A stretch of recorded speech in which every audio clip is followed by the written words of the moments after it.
የተወደዳችሁ ተመልካቾቻችን ከኢትዮጵያ ኦርቶዶክስ ተዋሕዶ ቤተክርስቲያን ቴሌቪዥን የአክብሮት ሰላምታችን ይድረሳችሁ። የሰዓቱን ዜናዎች ይዘን ቀርበናል። አብራችሁኑ ነው። ለብፁዕ አቡነ ኤልሳ የሶማሌ ክልል ጅግጅጋና የምስራቅ አርሲ አህጉረ ስብከት ሊቀ ጳጳስ በአሰላ ከተማ ደብረ ምጽላል ቅድስት ድንግል ማርያም ቤተክርስቲያን ደማቅ አቀባበል ተደረገላቸው። መምህር ነገሰ ሳህለ ዝርዝር አለው። ታኅሳስ 1 2018 ዓመተ ምህረት ቋሚ ሲኖዶስ በወሰነው ውሳኔ መሰረት ብፁዕ አቡነ ኤልሳ የሶማሌ ክልል ጅግጅጋና ምስራቅ አርሲ አህጉረ ስብከት ጳጳስ ሶማሌ ክልል ጅግጅጋ ሀገረ ስብከትን እንደያዙ ምስራቅ አርሲ ሀገረ ስብከትን እንዲመሩ ተመድበዋል። በዚሁ መሰረት ታኅሳስ 25 2018 ዓመተ ምህረት ከአዲስ አበባ ተነስተው ወደ ምስራቅ አርሲ ሀገረ ስብከት መንበረ ጵጵስናቸው ጉዞ በሚያደርጉበት ወቅት ከአዋሽ መልከሳ ከተማ ጀምሮ በተለያዩ ከተሞች ደማቅ አቀባበል ተደርጎላቸዋል። በአቀባበሉ ላይ ብፁዓን አበው ሊቃነ ጳጳሳት፣ የጠቅላይ ቤተ ክህነት የመምሪያ ኃላፊዎች፣ የሀገረ ስብከቱ የልዩ ልዩ ስራ ክፍል ኃላፊዎች፣ የጅግጅጋ ሀገረ ስብከት የስራ ኃላፊዎች፣ የመንግስት አካላት፣ የገዳማትና አድባራት አስተዳዳሪዎች፣ አባገዳዎች፣ አደ ሲንቄዎች፣ የሰንበት ትምህርት ቤት ወጣቶች፣ የተለያዩ ማህበራት፣ ፈረሰኞችና በርካታ ምእመናን ተገኝተዋል። በአሰላ ደብረ ምጽላል ቅድስት ድንግል ማርያም ቤተክርስቲያን ሲደርሱም ጸሎተ ወንጌል የተደረሰ ሲሆን ከቅዱስ ሲኖዶስ ለብፁዕነታቸው የተዘጋጀ ደብዳቤ በብፁዕ አቡነ በርቶሎሜዎስ የድሬዳዋ ሀገረ ስብከት ጳጳስ ተነበዋል። ለብፁዕ አቡነ ኤልሳ የኢትዮ ሶማሌ ጅግጅጋ ሀገረ ስብከት ሊቀ ጳጳስ ብፁዕነቶ ሀገረ ስብከቱን እንደያዙ የአርሲ ሀገረ ስብከትን ደርበው እንዲሰሩ ይህ ደብዳቤ ከደረሰት ቀን ጀምሮ መልካም አስተዳደር እንዲያሰፍኑ የተወሰነ መሆኑን እናሳስባለን። በመቀጠልም የቅዱስ ያሬድ ዜማና ቅኔያት በሊቃውንተ ቤተ ክርስቲያን ከቀረቡ በኋላ የአሰላ ከተማ ከንቲባ የሆኑት ክቡር አቶ ስሜ ጸጋዬ የእንኳን ደህና መጣችሁ መልእክት አስተላልፈዋል። አባታችን አቡነ ኤልሳ ወደ ቤታቸው፣ ወደ ዞናቸው፣ ወደ ከተማቸው፣ ወደ ልጆቻቸው፣ ወደ አርሲ ዞንና አሰላ ከተማ አስተዳደር እንኳን በሰላም መጣችሁ ዌልካም ማለት እንወዳለን። ቤት ያለ አባት፣ አባት ያለ ልጆች፣ ልጆችና አባት ደግሞ ያለ ፍቅር አብሮ መኖር አይችሉም። ስለዚህ ለአንድ ቤት አባት ያስፈልጋል፣ ለአባት ደግሞ ልጆች ያስፈልጋሉ፣ ለልጆችና ለአባት ደግሞ ፍቅር ያስፈልጋል። ክቡር ከንቲባው እርስ በርሳችን በፍቅር መመላለስ አለብን በማለት የሰው ልጅ በቋንቋ አገልግሎት ማግኘትም መልካም መሆኑን ገልጸዋል። ጌታችን ኢየሱስ ክርስቶስ ቋንቋ የለውም። አማርኛ፣ ኦሮምኛ፣ ትግረኛም ጉራጌኛም ሁሉንም ይችላል። ማንም ሰው በሚችለው ቋንቋና በሚያውቀው ቋንቋ ፈጣሪን ከለመነ እኔ አማርኛን ነው እንጂ ኦሮምኛ አልችልም አይልም። በመቀጠልም የዞኑ የጸጥታ ዘርፍ ኃላፊ የሆኑት ክቡር አቶ ስንታዮ ጥለሁን የእንኳን ደህና መጣችሁ መልእክት አስተላልፈዋል። ዛሬ በታላቅ ደስታና ክብር የተሞላ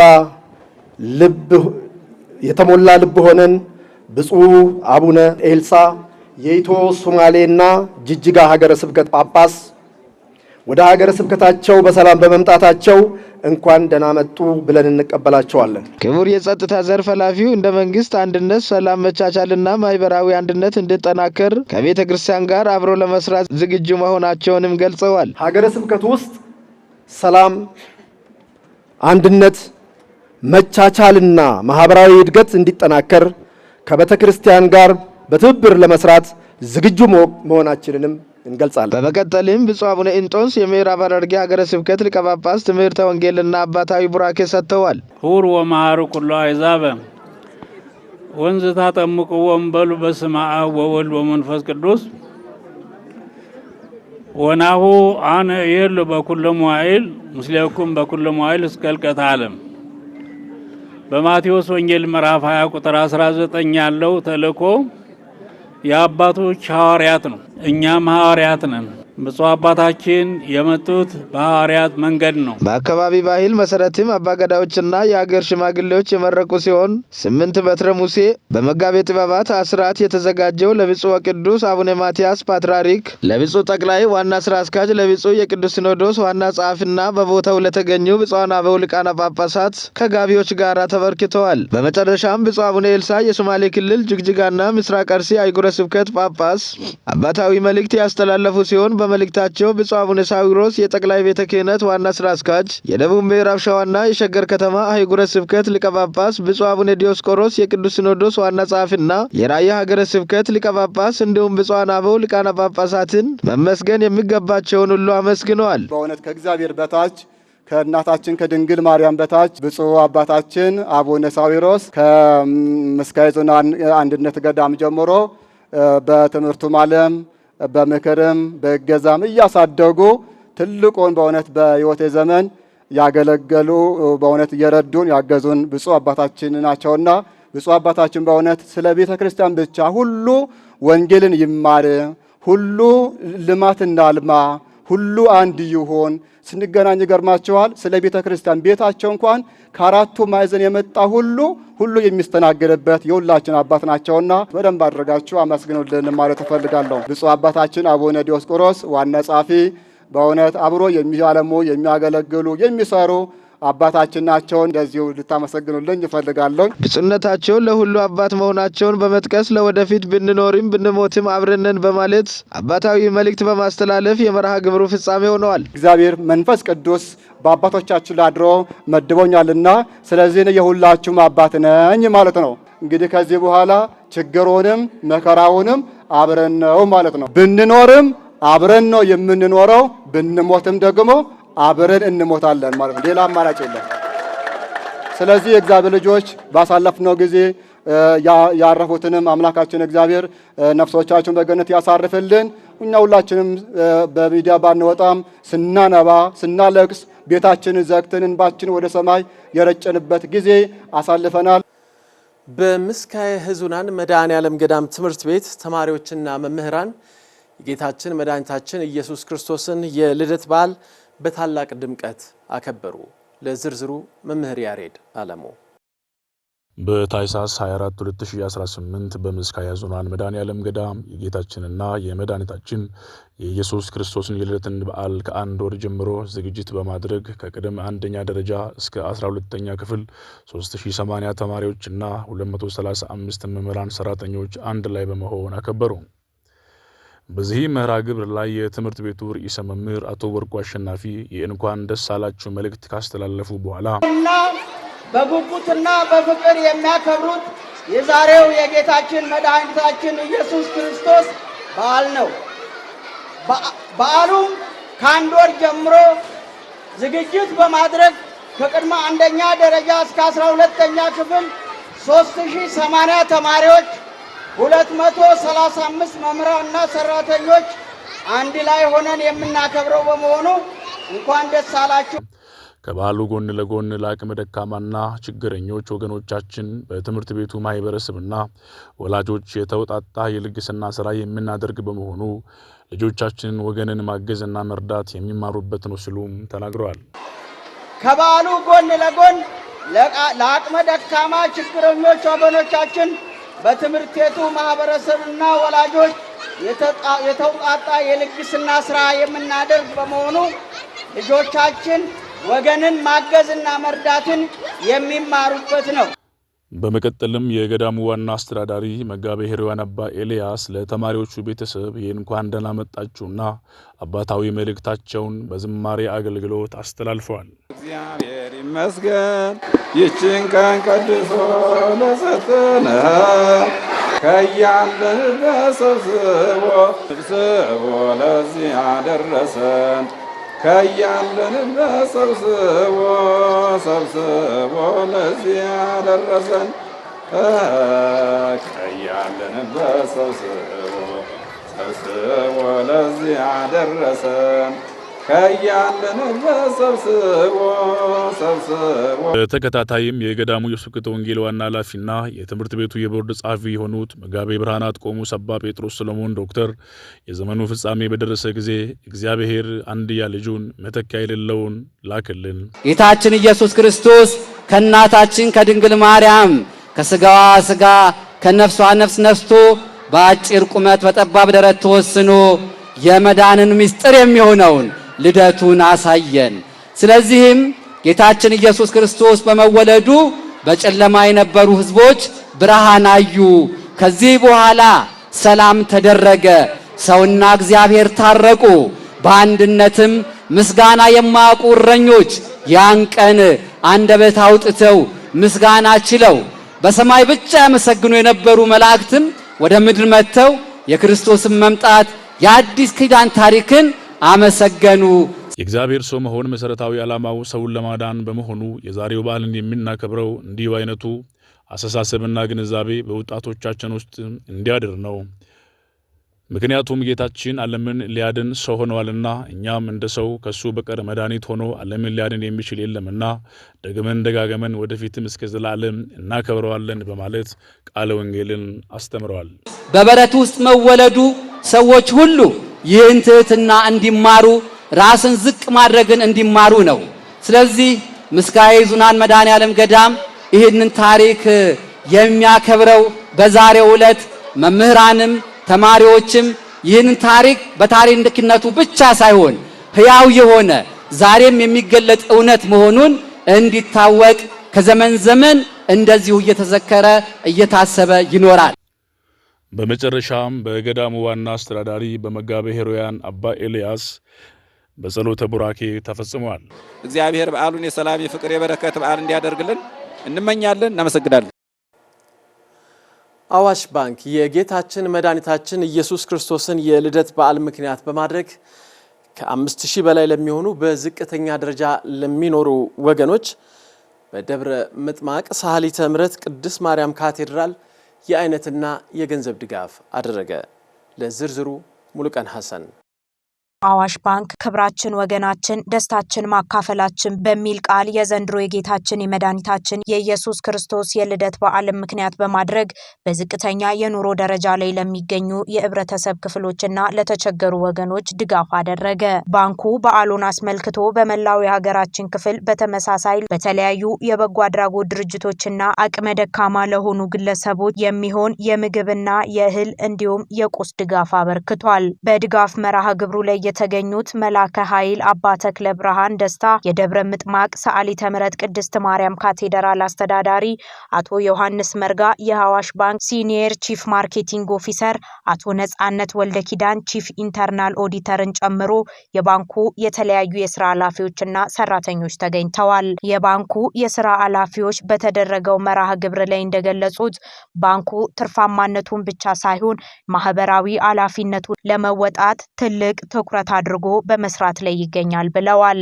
የልደት በዓል የፍቅር የስጦታና የመረዳዳት በዓል በመሆኑ በዓሉን ማክበር ለማይችሉ ወገኖች ከሌላው ማህበረሰብ እኩል እንዲደሰቱ ለማድረግ ታስቦ የተደረገ ድጋፍ መሆኑን አክለዋል። አቶ ዮሐንስ መርጋ የአዋሽ ባንክ ሲኒየር ቺፍ ማርኬቲንግ ኦፊሰር ንግግር ባደረጉበት ሰዓት በዘንድሮ የጌታችን የመድኃኒታችን የኢየሱስ ክርስቶስ የልደት በዓል በመላው የሀገራችን ክፍል ላይ ባንኩ የተለያዩ ድጋፎችን እያደረገ ነው ያሉ ሲሆን በዚህ ሃይማኖታዊ በዓል ላይ ከ50 ሚሊዮን ብር በላይ ወጪ ማድረጉን ገልጸዋል። ባንካችን በየጊዜው የሃይማኖት በዓላትንና የተለያዩ በዓላትን ምክንያት በማድረግ ተመሳሳይ ድጋፍ ያደርጋል። ይህንን ለማድረግ ነው እዚህ የተገኘ ነው። ይህን ድጋፍ እንግዲህ ለማድረግ ከፍተኛ በጀት መድበን ነው እየተንቀሳቀሰን ያለ ነው። ይህን በጀት ወደ 50 ሚሊዮን ብር የሚሆን ነው። ይሄ 50 ሚሊዮን ብር 5000 አባወራዎችን ለመድረስ ነው። እንግዲህ በነፍስ ወከፍ ለእያንዳንዱ ወደ 9000 ብር በላይ የሚገመት አበርክቶ ነው የምናደርገው። ይህንን በዚህ ጣቢያ ላይ እናደርግ እንጂ በአገር አቀፍ ደረጃ ነው የምናደርገው። 5000 ሰዎችን በአዲስ አበባ ላይ ትኩረት ያደረገ አይደለም። በአገር አቀፍ በሁሉም ክልል ከተሞች ወይም ዞን በዞናል ደረጃ እንደዚሁም በወረዳ ደረጃ ወርደንም የምናደርገው ሊሆን ይችላል። ተራ በተራ ለወደፊቱም ይህንን እያስቀጠልን የምናደርግ ይሆናል። በመተባበር ነው ብዙ ነገር መስራትና ብዙ ነገር ያቀድነው ማሳካት የሚቻለው። ስለዚህ የእኛን ፈለግ ተከትሎ ሌሎች ተቋማትም ይህንን ቢያደርጉ፣ የገና በዓል ደግሞ ልዩ የሚያደርገው የስጦታ ጊዜ ነው። ስለዚህ መስጠትን ባህላችን ብናደርግ ጥሩ እላለሁ። አቶ ዮሐንስ መርጋ አያይዘው እንዳሉት ባንኩ ላለፉት 30 ዓመታት ማህበራዊ ኃላፊነቱን እንደተወጣ ገልጸው ከዚህ በኋላ ይህንን ተግባር አጠናክሮ እንደሚቀጥልም አክለዋል። ባንኩ በዘንድሮ የገና በዓል ክብራችን ወገናችን ደስታችን ማካፈላችን በሚል መሪ ቃል ለወገኖቻችን ድጋፍ በማድረግ ህዝባዊ ወገንተኝነታችንን ዳግም በማረጋገጥ ላይ እንገኛለን።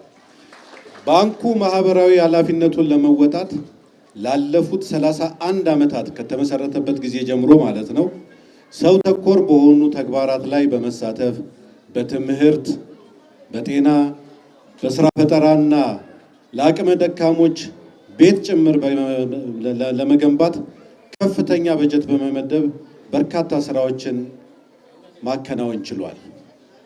ባለፈው ዓመት ብቻ በጀት ዓመት ብቻ በድምሩ ከ600 ሚሊዮን ባላነሰ በጀት የተለያዩ የማህበራዊ ኃላፊነቶች መንግስታዊ ካልሆኑና ከግለሰቦች ጋር በጋራ በመሆን ይህንን ልገሳ አድርገናል። ለወደፊቱም ማህበራዊ ኃላፊነቱን በመወጣት ረገድ እያከናወነው በሚገኘው የበጎ አድራጎት ስራዎች ላይ ያለውን ተሳትፎ አጠናክሮ እንደሚቀጥል እየገለጽኩ በዚህ አጋጣሚ ለሁላችሁም የዘንድሮ የገና በዓል የሰላም፣ የፍቅር፣ የአብሮነት፣ የመተሳሰብ በዓል እንዲሆንላችሁ እመኛለሁ። በፕሮግራሙ ላይ ተገኝተው አባታዊ ብሯኬና የእንኳን አደረሳችሁ መልእክት ያስተላለፉት መላከ ኃይል አባ ተክለ ብርሃን ደስታ ባንኩ እንዲህ ያለ ተግባር ላይ በመሳተፉ ምስጋና ይገባዋል ብለዋል። ክቡራን የአንጋፋው ባለ ታሪክ የአዋሽ ባንክ ኃላፊዎች በሙሉ ከምንም በላይ በወገኖቻችሁ እዚህ በተሰበሰቡ ስም በቅድስት ቤተክርስቲያን ስም እድሜና ጤና ለኃላፊዎች ስኬትና እድገት ደግሞ ለባንካችን ይሆን እያልኩኝ መልካም የገና የልደት በዓል ይሆን እያልኩኝ ለሀገራችን ለኢትዮጵያ ሰላም፣ ፍቅር፣ አንድነት ለሕዝባችን ለመሪና ለተመሪ ሰላም፣ ፍቅር፣ አንድነት የጌታችን የኢየሱስ ክርስቶስ በዓለ ልደት በረከት፣ ፍቅር፣ አንድነት የምናገኝበት ያድርግልን። ወገናቸውን የሚራዱ አንጋፋ ጥንታዊ ባለ ታሪክ አዋሽ ባንክ ደግሞ በስራው በስኬት ሁሉ ያስፋልን ያሳድግልን። እርዳታው በመደረጉ ደስተኛ መሆናቸውን የገለጹት ተገልጋዮች ከዚህ በፊት የተለያዩ በዓላትን በብዙ ችግር ውስጥ ሆነው እንደሚያሳልፉ ገልጸው አዋሽ ባንክ ላደረገላቸው እርዳታ ምስጋና አቅርበዋል። በጣም ዛሬ ቀን ጥሩ ነገር ነው የተሰማኝ። ያው ዳሃውም ያው እንደምታዩት ነው ከናንተ እጅ እየጠበቀ ነው የመጣውና እኔም በራሴ በጣም ጥሩ ነገር የተሰማኝ። እስከዛሬ እንዲህ ነገር አጋጥሞኝ አቅም በሽተኛ ልጅ አለኝ፣ የምር በሽተኛ ልጅ ተምሮ የጨረሰና በቃ ከጊዜ በኋላ መጣ። እሱን እያስታመምኩ ነው የምኖረው፣ ስራ መስራት አልችልም። አሁን እና የነገር ሲሰጠኝ ደስ ብሎኛል፣ የነገር ሳገኝ ደስ ይለኛል። እሱን እያስታመምኩ ቤት ነው የምውለው እና ምንም እንዳይን ነገር አይቻላቅም። ከአዲስ አበባ የኖርኩ ነኝ 30 ዓመቴ ነው። እኔ እንዳይነት ነገር አይቻላቅም፣ አጋጥሞኝም አያውቅ። ዛሬም ገርሞኛልና ደግሞ ደስ ብሎኛል። መልካም ዓመት ያድርግላቸው፣ የዘሩት ሁሉ ይባረክላቸው፣ ጤናቸውን ይስጣቸው። በጣም ደስ ብሎኛል። እግዚአብሔር አምላክ ይጠብቅልኝ፣ ያስፋፋው፣ አዋሽ ባንክን ከፍ ያድርገው። በእውነት እኔ ምንም አልጠበቅኩም፣ ድንገት ነው የሰማሁትና እግዚአብሔር ይስጥልኝ፣ በጣም አመሰግናለሁ። በመጨረሻም በሰሜን ሸዋ ሰላሌ ሀገረ ስብከት ፍቼ ከተማ የሚገኘውን የአቡነ ሀብተ ማርያም ህንፃ ቤተክርስቲያን ግንባታ ለማጠናቀቅ የድጋፍ ጥሪ ቀረበ። ለዝርዝሩ ያረካል አድማሱ። በሰሜን ሸዋ ሰላሌ ሀገረ ስብከት የሚገኘው የፍቼ መካነ ሕይወት አቡነ ሀብተ ማርያም ቤተክርስቲያን ከተመሰረተ 10 ዓመት ባይበልጥም የበርካታ ምዕመናን መዳረሻ ለመሆን ችሏል። ከጻድቁ በረከት ለመካፈል ወደዚሁ ቤተክርስቲያን ለሚመጡ ምዕመናን ግን በመቃኞ ቤቷ ጥበት ሳቢያ አገልግሎቱን በስፋት ለማቅረብ እንደሚቸገሩ ነው የቤተክርስቲያኑ አስተዳዳሪ መላከ ሕይወት ግርማ ሰፋ የሚናገሩት። የጻድቁን የአቡነ ሀብተ ማርያምን ቃል ኪዳናቸውን ማዕከል በማድረግ በረከት ለመሳተፍ በመስቀላቸው ለመባረክ ዕጣናቸውን ለመቀበል እምነት ለመውሰድ በተለያየ ነገር ሰው በብዛት አገልግሎት ለመፈለግ ከሌሎች አድባራት ይልቅ ወደዚህ አድባራት ነው የሚጎርፈው። ነገር ግን ያው እንደምታየው እቺ መቃኞ ቤተክርስቲያን በጣም ጠባብ ነች። ጠባብ ከመሆኗ የተነሳ በጋ በፀሐይና በብርድ በተለያየ ነገር ሰዎች ውጪ ላይ ይቸገሩብናል። ገብቶ የማስቀደስ እድል የሚያገኙት ጥቂቶች ናቸው በእውነት ከሆነ እና ከዚህ በመነሳት በአንድ በር ነው የሚገባ። የሚገርማችሁ ውስጡ ስጋው ደግሞ ሲቀበሉ ገብታችሁ አይጣችሁ ቢሆን ሴቶችም ወንዶችም ተቀላቅሎ ከማስቀደስም ውጪ ሰልፍ ይዞ ከውጪ እየገቡ በዚህ በኩል ደግሞ እናወጣቸዋለን። አገልግሎት አሰጣጥ አዳጋይ ስለሆነ አሁን ህዝቡ ጥያቄ ያቀረበ ቤተክርስቲያን ልንሰራ ይገባል መሰራት አለበት የሚል ጥያቄ ያቀረቡ። ለዚህ ችግር ዘላቂ ልባት ለመስጠት ታዲያ ህንጻ ቤተክርስቲያን እየተገነባ ይገኛል። የህንጻ ቤተክርስቲያን ግንባታው ግን በበጀት እጥረት ሳቢያ በተፈለገው ፍጥነት ልክ እየሄደ እንዳይደለ የህንጻ ሰሪ ኮሚቴው ሊቀመንበር አቶ በሽር አደሬ ገልጸዋል። አንድ ወንድማችን ከአዲስ አበባ በነጻ ዲዛይኑ ሰርቶ ሰጠን 1500 ካሬ ሜትር ላይ ያረፈው ዛሬ የሚታዩት ምድር ቤት ያለው ከላይ ጋላሪ ያለው እጅግ ዘመናዊ የሆነ ዘመኑን የሚመጥን ህንጻ ቤተክርስቲያን ጀመርን ማለት ነው። በእርግጥ ሰላሌ ሀገራችን ወይም ዞናችን የክርስቲያን ሀገር ነው። ሌሎች እምነቶች ምሩም የክርስቲያን የአቡነ ተክለ ሃይማኖት ሀገር ነው። የሰማዕቱ አቡነ ጴጥሮስ ሀገር ነው። ዘመንን የመጠነ ህንጻ መገንባት አለብን በሚል ተነሳን። ከጀመርን በኋላ ደግሞ በጣም ከበደን። አንደኛ የዋጋ ንረቱ ሊያንቀሳቅሰን አልቻለም። ግን እንደዛም ሆኖ ይሄ ህንጻ ቤተክርስቲያን ግንቦት 20 2013 ነው የመሬት ጥርጋ የተደረገው።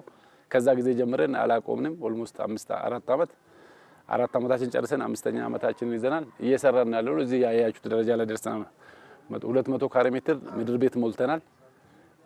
አሁን የላይኛውን ጋላሪ ልንጀምር ነው። ጥር 3 2018 አዲስ አበባ ራስ ሆቴል የገቢ ማሰባሰባ ፕሮግራም አለን።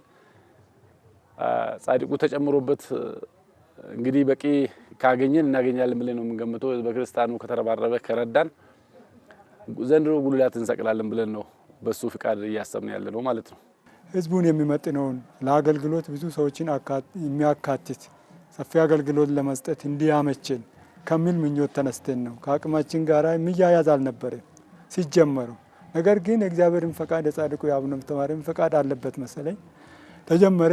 በሳቸው ፈቃድ በእግዚአብሔር ፈቃድ እዚህ አሁን እየታየ ባለው ደረጃ ላይ ደርሰናል ማለት ነው። የፍቼ መካነ ሕይወት አቡነ ሀብተ ማርያም ህንጻ ቤተክርስቲያን ለፍጻሜ እንዲበቃ በሀገር ውስጥና በውጭው ዓለም የሚገኙ ኦርቶዶክሳውያንና የቤተክርስቲያን ወዳጆች የተቻላቸውን ሁሉ ድጋፍ እንዲያደርጉም ጥሪ ቀርቧል። ቃል ኪዳናችን አይተን መልካም ስራ ሰርተን ይሄንን አስፈላጊ ሆነውን መቼም እግዚአብሔርን ቤት ነው እየሰራን ያለነውና ይሄንን በጻድቁ ስም እየተሰራ ያለውን ቤተክርስቲያን ለፍጻሜ እንድናበቃ የቃል ኪዳናቸው ተሳታፊ እንድንሆን ይጠበቅብናል። እኛ እየሰራን ያለነው ህንጻ ቤተክርስቲያን ነው። ህንጻ ቤተክርስቲያን ደግሞ የክርስቲያኖች ቤት ነው። ለጊዜ እኛ ልንጠቀም እንችላለን እዚህ ያለን።